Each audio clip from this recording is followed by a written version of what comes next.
As you can see, I'm not the fastest walker around right now. I'm on.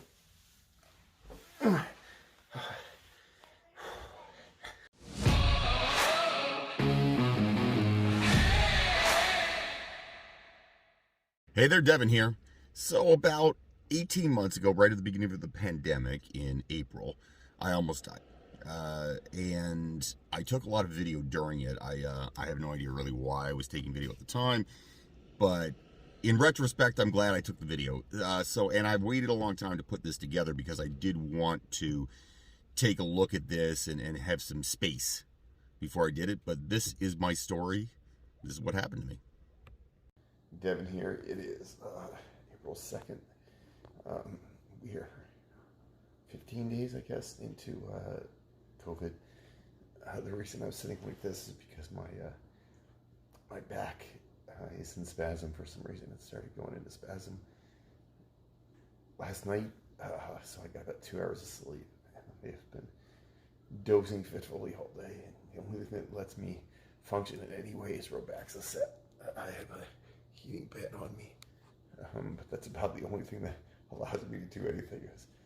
It's so tight and it's squeezing on me so hard that I feel like you can't breathe when you walk around, because you can feel it tightening up, which sucks.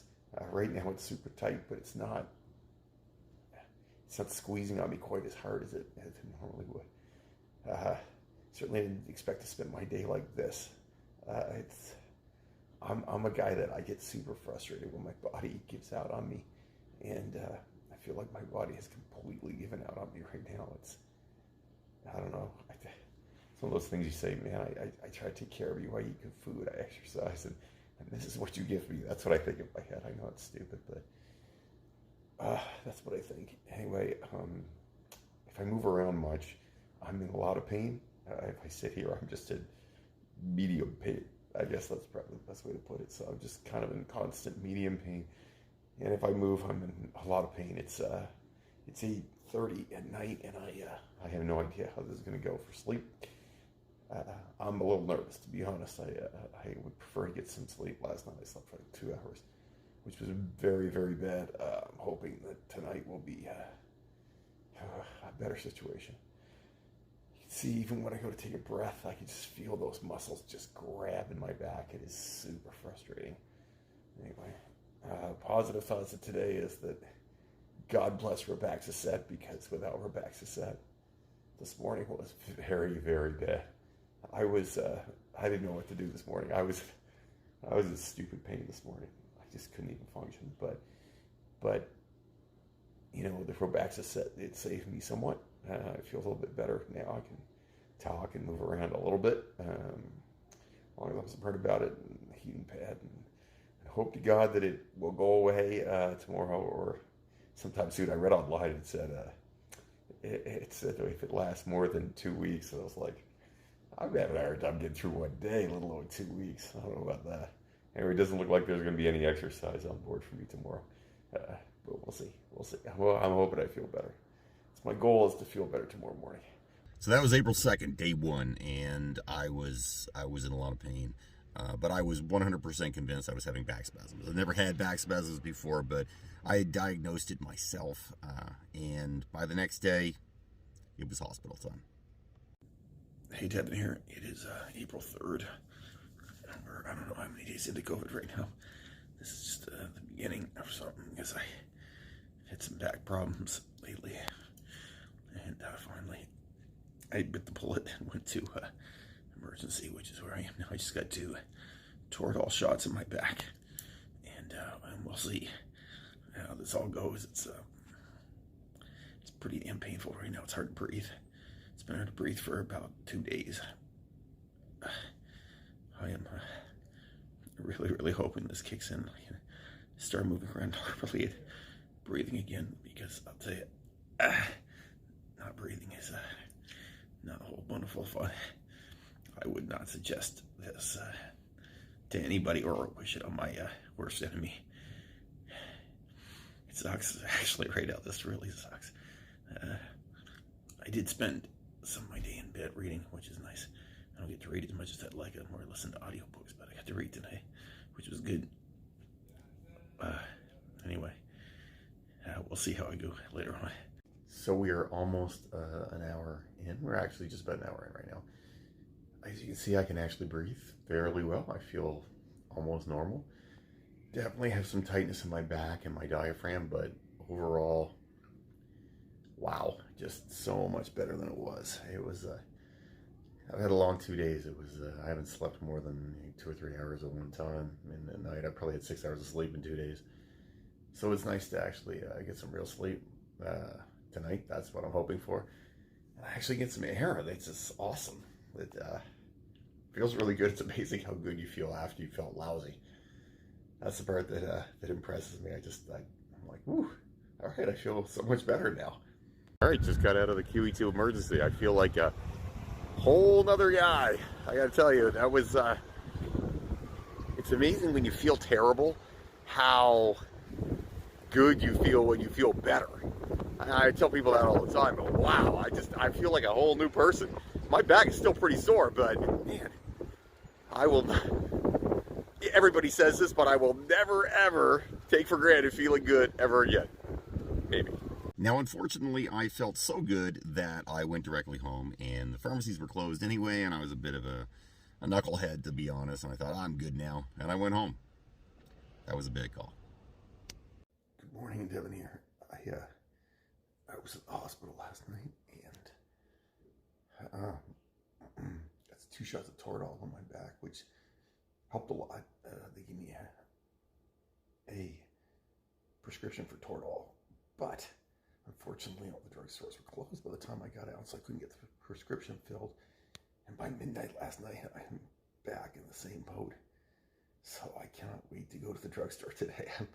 I don't think I've ever looked forward to getting a prescription so much in my entire life. Wow. The few hours I had off were incredible. Now, in case you're wondering, of course, I could have had my wife go to get the prescription for me, but I'm stubborn and I like to do things myself, and I still thought I had back spasms, so I was like, I'm going to Costco myself. It didn't go well. That was about the longest hour and 10 minutes of my entire life, I think, right there. My prescription wasn't ready on time, and so I had to wait standing up. It was, normally it would not be a big deal, but oh my goodness, my back is just in one big cramp, as you can hear. I can't get a lot of air. I'm very much looking forward to taking this medication. I just can't wait. So by the time I'd gotten home from Costco, I took my medication, but at that point I basically couldn't breathe anymore. And I was shaking uncontrollably, and when my wife came home, the kids were home, and I was in such bad shape that I just said, you need to call paramedics, because you need to call 911. Something is seriously wrong, and that's what happened. Hello. How many of you live here? Pardon, do we all live here? We all live here. Okay. But shortness of breath. He does have shortness of breath? Well, just like he's struggling to breathe. I assume that would be. We'll be right back. Okay.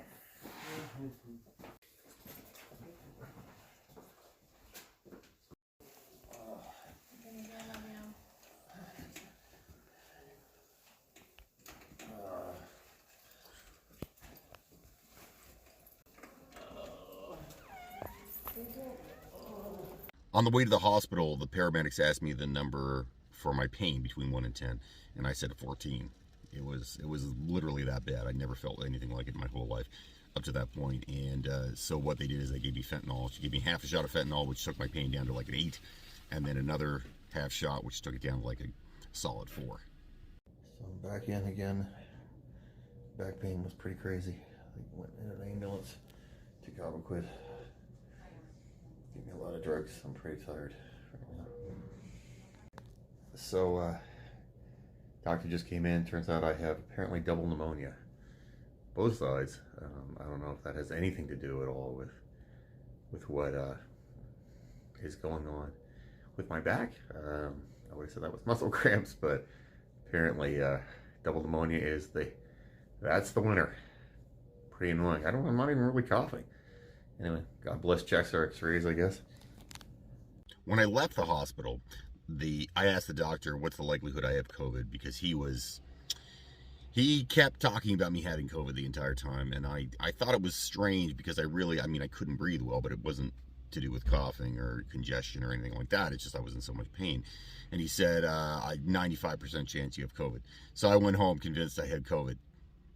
And I was pretty frustrated and pretty scared actually at the time.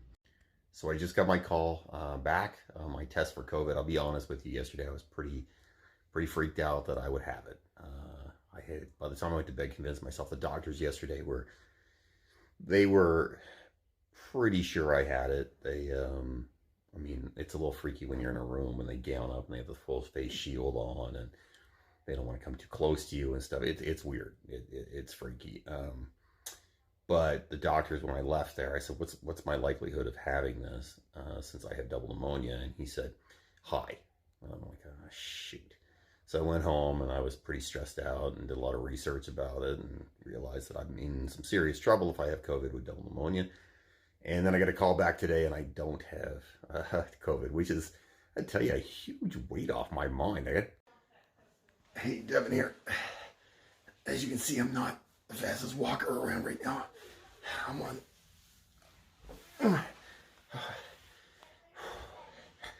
day 5 of back spasms. It is not a lot of fun. Today I reached a brand new low when Dev had to put on my underwear for me because I couldn't do it myself.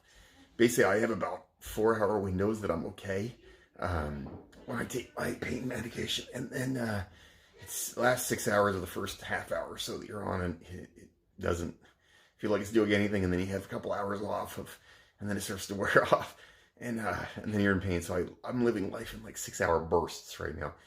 So as you can see, that was not a comfortable experience at all. It was bad. And a lot of people have asked me how I got over that one when I went to the hospital. They said, how was the fentanyl? Basically, I got in the back of once the paramedics put me in the back of the ambulance, they asked me what my pain level was, and I said it was a 12 or 14, and they decided that from there they would give me half a dose of fentanyl, which they gave me half a dose of fentanyl, and I took the pain down to like 7, 6, and then they gave me another half dose. I don't know what the doses are, to be quite honest. Whew. And then starting to ease down now that I'm sitting. And then once they gave me that second dose, then I was able to move around a little bit, which was nice. Took the pain from like a 12 to 14 down to about a 3 or 4, which was pretty impressive. But how was the fentanyl? I felt sick to my stomach. I didn't have any pain. It certainly wasn't a situation where I'm like, this is the greatest stuff ever. I was just so happy not to have pain. The one positive that has come from this is that I'm able to read books. I actually read that book right up there called Gridiron Genius. It's about Bill Walsh and Bill Belichick, and 2 very famous NFL head coaches.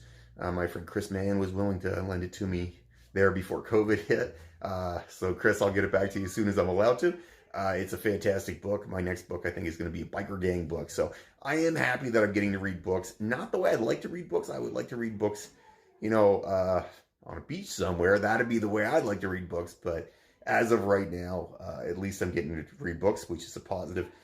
For how long this is going to last, the doctors basically told me you're going to have to ride it out, and you're looking at somewhere between 5 and 10 days. So I'm at 5 days, and I'm in the same amount of pain I was in before, so that's not great. But I feel like at least I'm halfway there, maybe.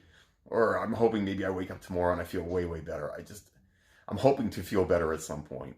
And while I was hoping to feel better, it was not better the next day. It was actually just as bad or worse, and I realized at that point something is seriously, seriously wrong. This is, day 6, and things are getting really bad. So back to emergency I went. And as you can see, I am back in emergency again. Chest pain and difficulty breathing is back again from basically Thursday got a little worse.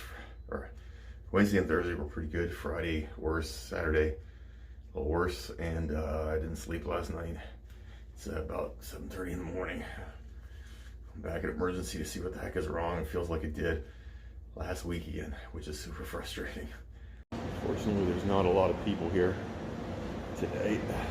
me and one other guy. So that's something. Please, I feel like Bane with this on. Not the most comfortable thing in the world to wear. Pulls on your ears a little bit. So now I'm in the COVID emergency. I guess there's 2 emergencies now. It's just not just one. We have a COVID emergency because I was here before. Since I'm here before, that means they stick me back in COVID emergency. It's interesting how the assumption now is that you have COVID no matter what. It's just it strikes me as interesting that I've been here before, so therefore I must have COVID even though it was a week ago. But anyway, I'm certainly hoping I'm negative again and it's just pneumonia issues again.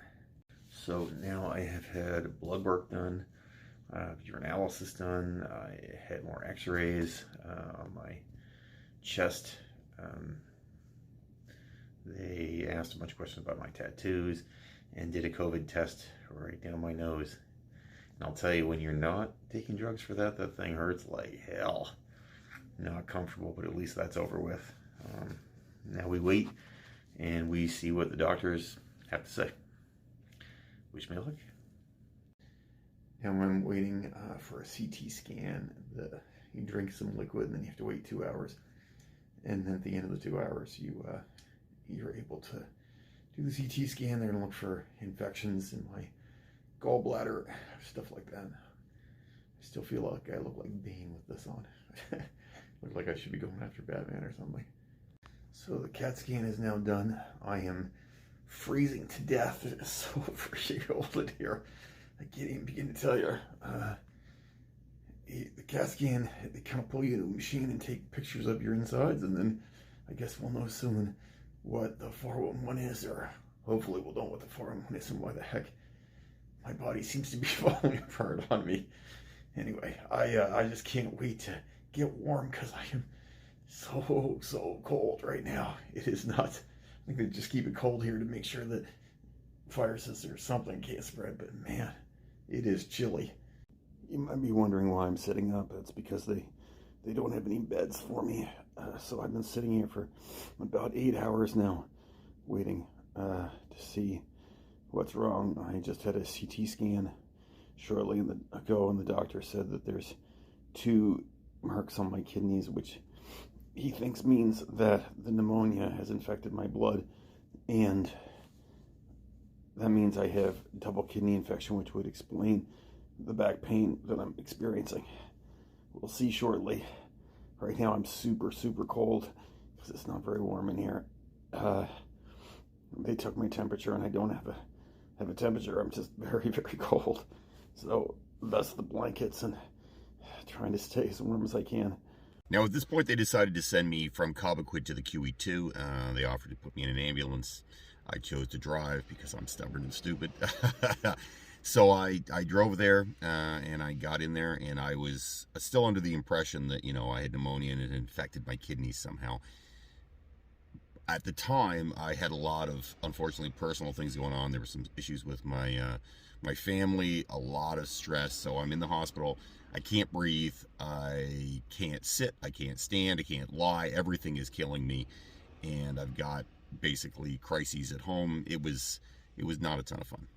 Now I've graduated to the QE2, which is nice because I do have a bed, which is way better than sitting in a chair for 8 or 9 hours over the course of the day. So it's kind of nice to finally lie down. I really didn't think this day would be that long.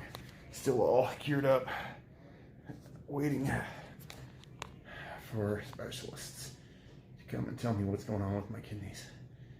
Not so much fun.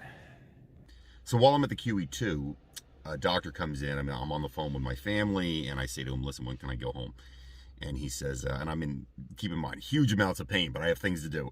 And he says, look, has no one talked to you about your blood infection? And I said, no, nobody said anything. He said, well, you did a test, blood work about a week ago, and you have a very serious staph infection in your blood and in your back, it looks like, and that thinks that's where the back pain is coming from. And I said, okay, so when can I go home? And he said, if you go home, you'll be dead in 36 hours.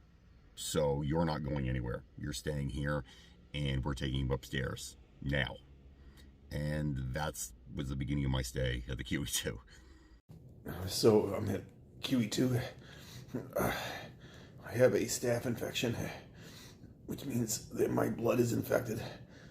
It's all through my back, etc. I'm going to get MRIs later on my heart to make sure it's not in there. Mask is down because I'm eating a sandwich. I'm pretty hungry right now. I'm in a lot of pain. They just gave me some drugs. I'm hoping that I might be able to get some sleep tonight because I haven't slept in a couple days, really.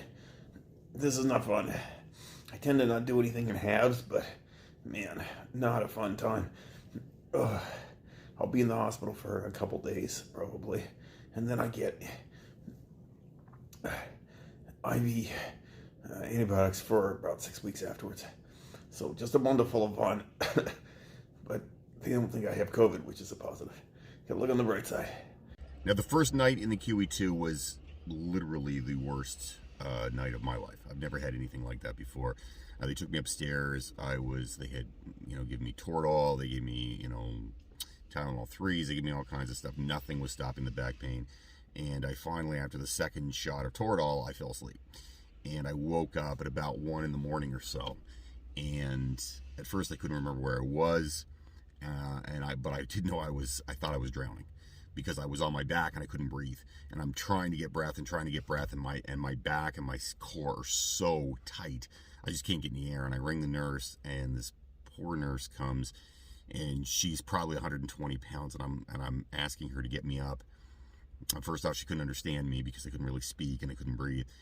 What it felt like, I think, for lack of a better term, was being waterboarded.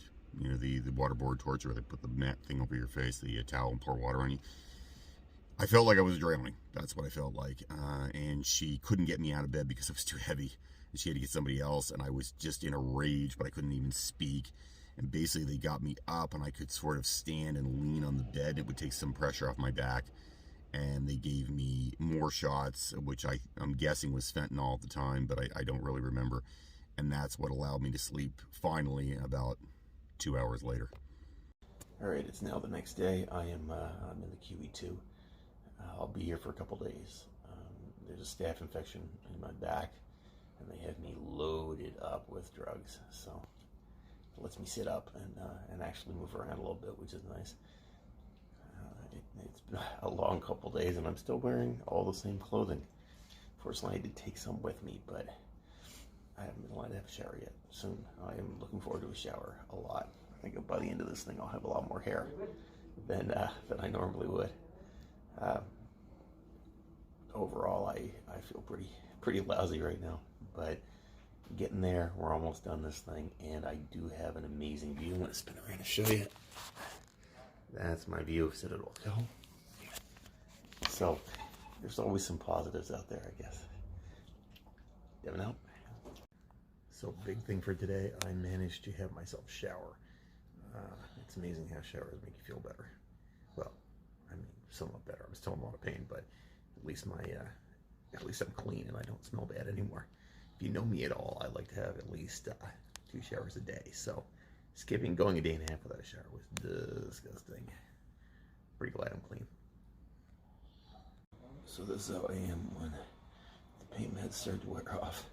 I'm just about 4 hours in right now, and it's not fun.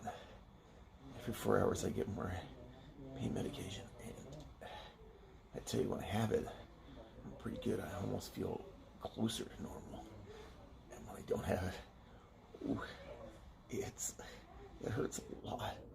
As you can see, it's hard to even get any oxygen right now because my back and side are so cramped up. I definitely can't wait to get a little bit more drugs and feel more myself. Now, to be clear, that was me trying to act tough. At the time, I was not able to walk. So I didn't touch on that in any of the videos because I was pretty embarrassed. But the nurses would have to get me out of bed. They could sit me up. I could sit in a chair on my own. But I couldn't walk around, so they would have to take me in a wheelchair, and I wouldn't let them take me in the washroom. I had to do that on myself. I was trying to have a little bit of pride. It was a tough one, but I didn't videotape that because, I'll be honest, I was very embarrassed that I couldn't take care of myself. It was terrible not to be able to walk to the bathroom. So it is 8 a.m. in the morning. This is what Mornings feel like my back gets so tight I can't breathe, which makes it challenging to do much of anything else. It's a little frustrating. There's an older gentleman in my room. There's 4 of us in our room, and he, last night from 8:30 to 1 a.m., he talked in his sleep. And when I say talk in his sleep, he didn't mumble. Full-on conversations at full volume, way louder than I'm talking right now. Things like, no, I have never lived there. I lived here for 20 years. You want my address? Sure. Okay. Who has $100 to spend on that? That's ridiculous. And he did that basically all night. He has no idea how close I was to smothering him in his sleep. I was like, oh my God, dude, you need to be quiet. Anyway, the funny thing is now he is sleeping quietly and peacefully because it's daytime. I have great hopes that maybe he will sleep tonight. Please God. And my babe left this in my shower supplies that she packed for me because I couldn't really pack for myself. Super sweet. Thank you, baby. It made my day. It actually, yesterday when I found this in here, it made my day. You have to keep in mind we're during COVID here, so you can't have visitors. So Dev was dropping things off to me, and fortunately she and the girls came to wave at me out the window, which was really nice and lifted my spirits a lot. Okay. Here's my girls. Are you far Right enough there. into the bed that you can wash yourself? Came to drop me off some stuff. Came to wave at me. As close as we can get. Just finished up my MRI. Well, didn't really finish the MRI because I opened my eyes about 25 minutes in and, for lack of a better term, freaked out. It was so tight, really hot. I just couldn't handle it anymore. I had to get out. I felt like I was in a coffin or something. Not a comfortable experience. I am hoping that they have enough. She said they may have enough. If they don't, I might need some Ativan or something next time in there because that thing was not a bundle full of fun. All right, to end on a positive thought for today. Never had kind of a freak out panic attack before. Always thought that was a little silly for some reason. Learned a very good lesson. That's not silly at all. And I could have them too. So I think I feel like I learned a good lesson today. And hopefully they'll give me some Ativan or something like that if I have to go back in there tomorrow. Devin out. The same day I had the freak out in the MRI, and I mean full on freak out. I was completely out of my mind. I also got a PICC line in my arm. So I got a PICC line in my arm, and that night I started getting chest pain, and different chest pain than I'd been having before. So then I got really afraid because I thought maybe I was having a heart attack or dying.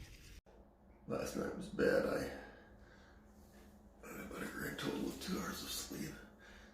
I had a lot of chest pain last night. Thought for a bit I might be dying. And texted my family to tell them I love them. That's how bad the pain was. And didn't seem to matter what they gave me for drugs. It didn't do much. At least it's a beautiful day outside. I haven't been outside in a bit. I am actually very much looking forward to finally going outside at some point. I just had a ultrasound on my chest and a chest X-ray, and we'll see what happens from that. Still have a fair amount of chest pain, still difficulty breathing. Doctor thinks I have a partially collapsed lung on the right-hand side from just not being able to breathe. So hopefully that will fix itself over time. So we just had supper. I am in here for another night after x-rays, ultrasounds, etc. There's no fluid around my heart, which is a good sign. My lungs have some fluid in them, but it's not significant. But I definitely have a partially collapsed lung on the right-hand side, which is probably the reason why I have been feeling pretty lousy up to this and all the heart pain and chest pain last night. So things are looking up. I am hopeful that maybe I'm getting out of here tomorrow. It'll be 6 days in, I guess. Roughly 6 days in. I don't even know how many days. I've been in here a long time. I only get to look out there at that weather whenever I get the opportunity, but that's about it. So I'm excited at the opportunity of maybe getting out of here. I am having supper. I hope everybody's having a good day and enjoying the weather that I don't get to enjoy. I'm jealous. I am not going to miss that sound. That's my positive thought for today. That beeping, the incessant beeping, and it's everybody. Mine does it.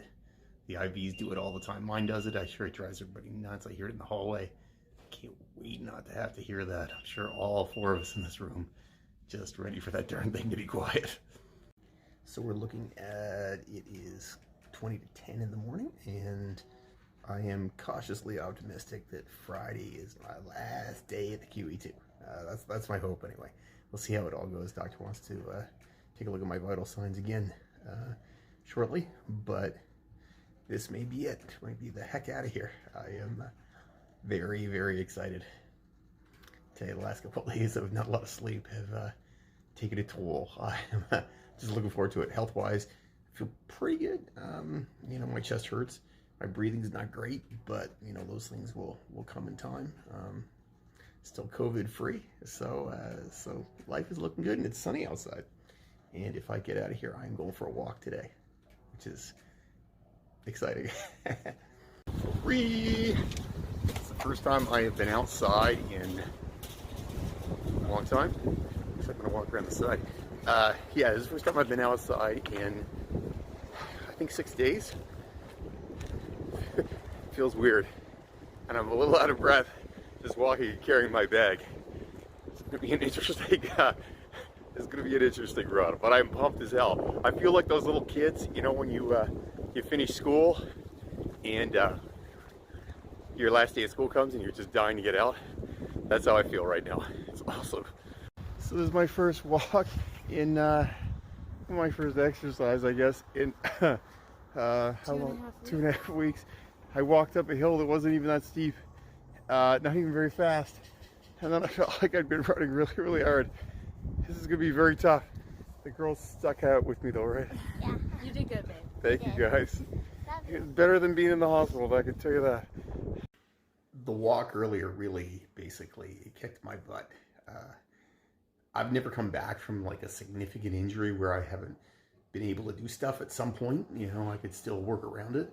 So this is the first time, it's the longest I've ever taken off exercise since I was 14 years old. So I've been off for about 2.5 weeks now, and that walk kicked my butt. It's hard to believe how hard it was and how beat down I was afterwards. I'm still tired, which is kind of a sad thing, but anyway, that's going to be my positive thought for today. That, you know, I have a challenge now. 6 weeks, I'm going to see if I can get myself healthy again. I can't do much with my upper body, but I can do some legs. I can do some core. I can do some cardio, and just keep working at it. I think it'll be it's an interesting challenge. At least I have some time to do it, right? Hope everybody's having a good day. Again, I was putting on a pretty tough face. I actually was mildly afraid.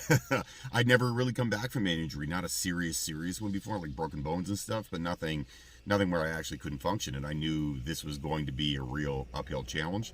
I was a little afraid, kind of concerned, a little freaked out by the idea, and it was a long 6 weeks on that PICC line, but I did do it. I got through it, and I'm actually going to make another video about that because I kept some videotape on that stuff too. If you ever get a staph infection, take it seriously, kids. It is very serious, and it can kill you. I came about that close to getting myself dead, for lack of a better term. I almost died. A lot of the case because people didn't stay on top of things and didn't tell me that I had the problems I had. So always be your own advocate. Have yourself a great day. Don't fight the awesome and watch those staph infections.